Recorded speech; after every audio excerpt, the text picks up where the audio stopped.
TV debate एक अलग विषय है, अदालत की चर्चा एक अलग विषय है। अदालत में आज कुछ चीजें हुई हैं जिसमें स्पीकर ने जो बात रखी है उसको लेकर सुनवाई हुई। अब सोमवार को मामला आगे बढ़ेगा, लेकिन पवन खेड़ा क्या यह मानकर चला जाए कि अब राजस्थान की सरकार अगर 5 साल चलेगी तो 5 साल या जितना भी समय निकालेगी उतना समय ऐसे ही चलेगी, जैसे हरियाणा रोडवेज की बसों पे लिखा रहता है, या तो नहीं चलेगी होटल से अदालत से डर डर के चुप चुप के। रोहित जी जो अभी बचे हैं इस टेन्योर के 3 साल वो और 5 साल आगे 8 साल चलेगी राजस्थान सरकार।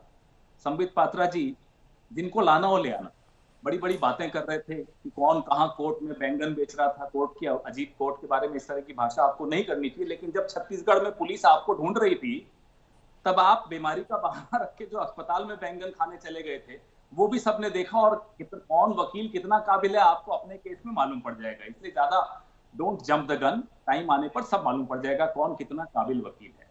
सीधी सीधी बात तो यह है कि आप इस बात का जवाब नहीं देते कि चुनी हुई सरकारों को गिराने का ये जो शौक आप लोगों को हो गया है, इससे देश का जो नुकसान हो रहा है उस पर आप कभी चर्चा नहीं करेंगे। कभी कौन कहां किस शिप पे चला गया, उस वक्त भी आपने ये झूठ फैलाने की कोशिश की INS विक्रांत की। उस वक्त के जो हमारे नेवी के चीफ थे उन्होंने आकर नकार दिया कि ये झूठ बोल रहे हैं। तो इसलिए आपके ये झूठ जो है बार बार चलाने से चल नहीं जाते। मोदी जी भी प्रयास करते रहते हैं कि झूठ को सच बना दें। अरे जब मोदी जी सच नहीं बना पाए तो संबित पात्रा कहां से आ गए? आप भी नहीं बना पाएंगे। इसलिए झूठ मत बोलिए, जो सच है उस पर बताइए।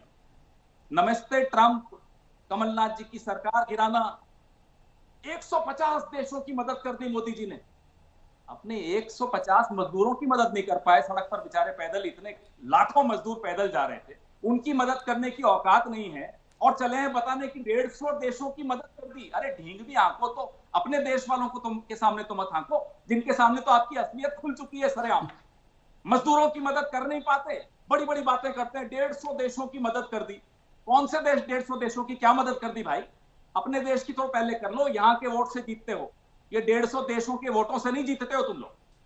तो शर्म तो आप लोगों को खैर छोड़ दीजिए, आती ही नहीं है, लेकिन झूठ तो कम से कम सोच समझ के बोला करिए। अभी भी समय है, 4 साल है आपकी सरकार को, 3.5 साल। कुछ थोड़ा बहुत भला भी अगर सब पूरे देश को जो आप लोगों ने भिखारी बनाने का जो एक प्रण ले रखा है ना, उसको अगर रोक देंगे तो शायद कुछ भला हो जाएगा इस देश का।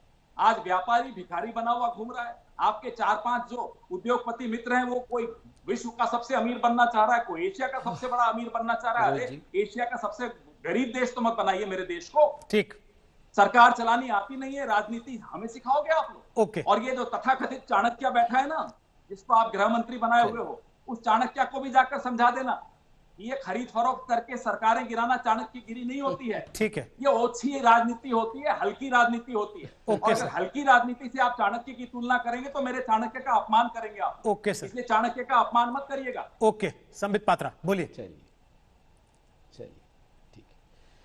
देखिए, पहली बात तो इन्होंने मेरे पे एक व्यक्तिगत टिप्पणी की। मैं व्यक्तिगत टिप्पणी नहीं करता हूं। इन्होंने कहा कि छत्तीसगढ़ पुलिस से बचने के लिए मैंने कोविड का बहाना बनाया।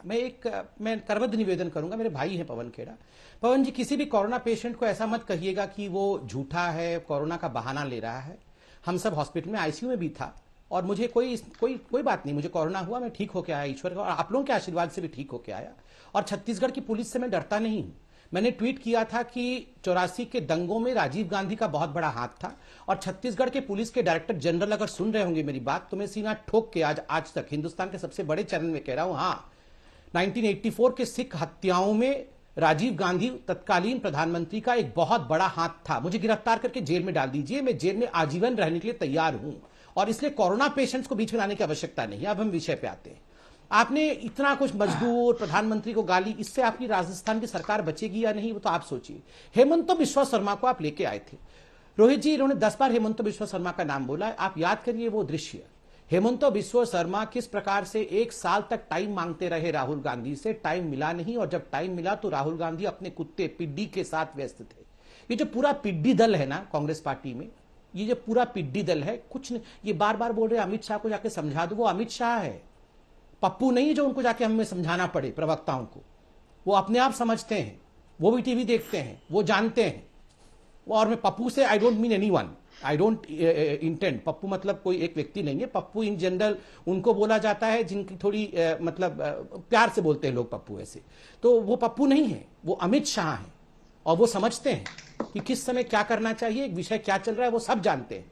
देखिए रोहित जी, विषय सिर्फ इतना है कि क्या ये अपने भार से राजस्थान में समाप्त हो रहे हैं या हम इनको समाप्त कर रहे हैं। मैंने पहले दिन भी कहा था कि ये 2020 मैच इनके घर में, इनके मैदान में, इनके बल्लेबाज और इनके गेंदबाज खेल रहे हैं, और हां हम दर्शक दीघार में बैठ के देख रहे हैं, समय आने पर ताली भी बजाएंगे, हंसेंगे भी, नाचेंगे भी। हम राजनीतिक पॉलिटिकल पार्टी है, हम भी यहां बैंगन बेचने नहीं आए। बैट्समैन को पैसे देके फिक्सिंग कराना चाह रहे हैं। क्या हो रहा है दूसरे पार्टी में? आरोप तो ये लग रहा है कि आप बैट्समैन को पैसा देके फिक्सिंग कराना फिक्स क्यों हो रहे हैं? ताली बजाने तक सीमित होता तो शायद कोई कुछ नहीं कहता।